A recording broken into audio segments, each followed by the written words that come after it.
Yo, what's up? Yan ang tanghali guys, Chris TV. Welcome back to my channel.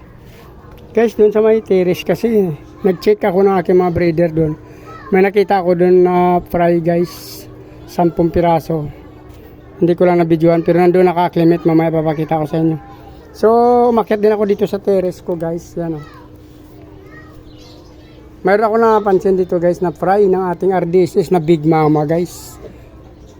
So, dito guys wala, pero doon sa isa may nakuha tayo guys. Dito guys may nakuha tayo 21 piraso. Wow, nasa 21 guys. Magaling nito mga pagka Big Mama. 20 up talagang binubuga. 18 ang pinakambaba nila guys. Ito nagbuga to. So may nakuha ako dyan guys na 21. So mukhang wala na yata. Hindi naman to masyado mahilig kumain ng fry guys yung ating RDSS. Nang galing yan. Yung IBM natin saka RDSS. Mukhang hindi sila kumakain masyado ng fry guys. Lalo na pag may plants. Ayan guys oh. 21 piraso guys. Wow. Galing. Super.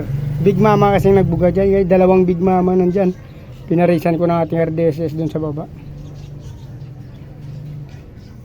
Dami nyan guys oh. Wow, thank you Big Mama.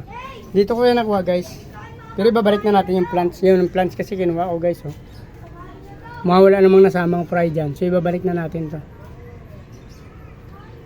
Grabe guys, ang galing guys. Thank you Mama, Mami Daddy.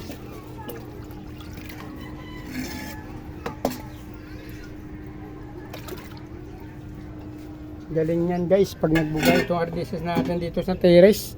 18 ang pinakababa nila guys, 18. Babalik na rin natin ito yung plants oh. Yan. Maganda kasi pag may plants guys, mabilis sila mag-breed.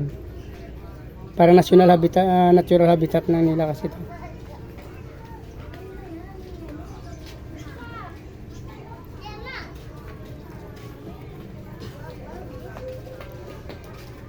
Yan guys, ang ganda. So takpan na rin natin ha. Ito kasi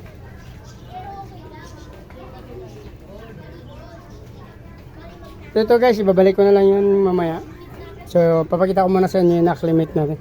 Babalikan na lang natin to guys since may dala. Wala ang tayong tagawak ng camera. So, yung 21 pieces na to guys, ibaba na natin. Ayan. Bababa tayo dito sa bahay guys. Sa terrace tayo galing. I-acclimate natin dito guys sa kabila. Sinsya na kayo guys, medyo madilim na rito. Ito guys. Papakita ko na rin sa inyo yung nahuli kanina dito sa RDSS na 10 piraso guys. So,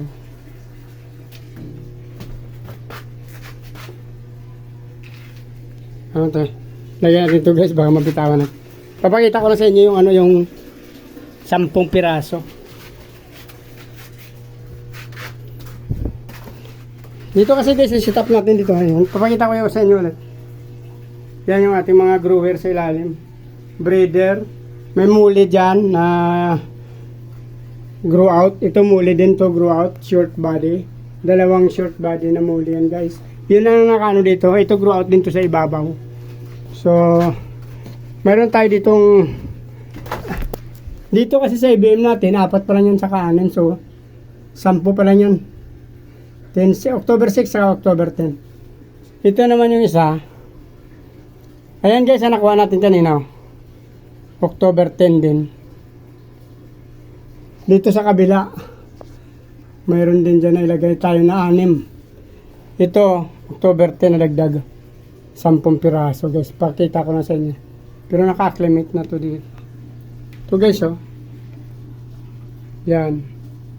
Dito rin yan guys, galing sa baba. Yan. Madilim lang guys, pero yung tab na to. Itong tab na to, yan.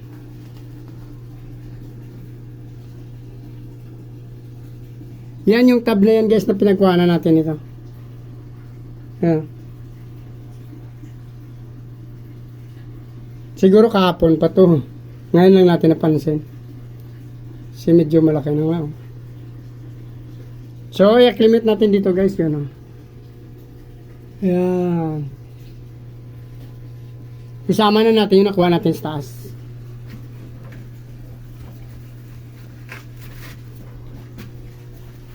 Kanina ko lang din nakuha yun guys. Before tayo makyat sa terrace, yung 10 na yun. Ito guys, wow. 21 piraso yung ating RDSS na Big Mama dun sa taas. So, isama natin dito sila. 21. Ilan na ba to? So, hindi ko pa na-record yung 21. Pero meron na dyan na 10. Nung 10-7. 10 nung 10-7. 10 rin ngayon. Yung dito nakuha natin sa ating eskinita.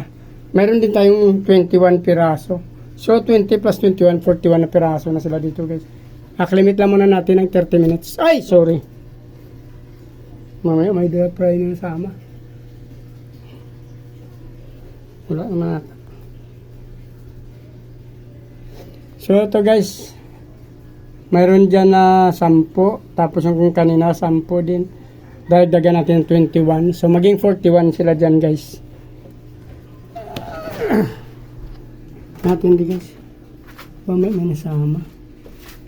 Tumalasi kasi yung tubig niya, nagbawas. So,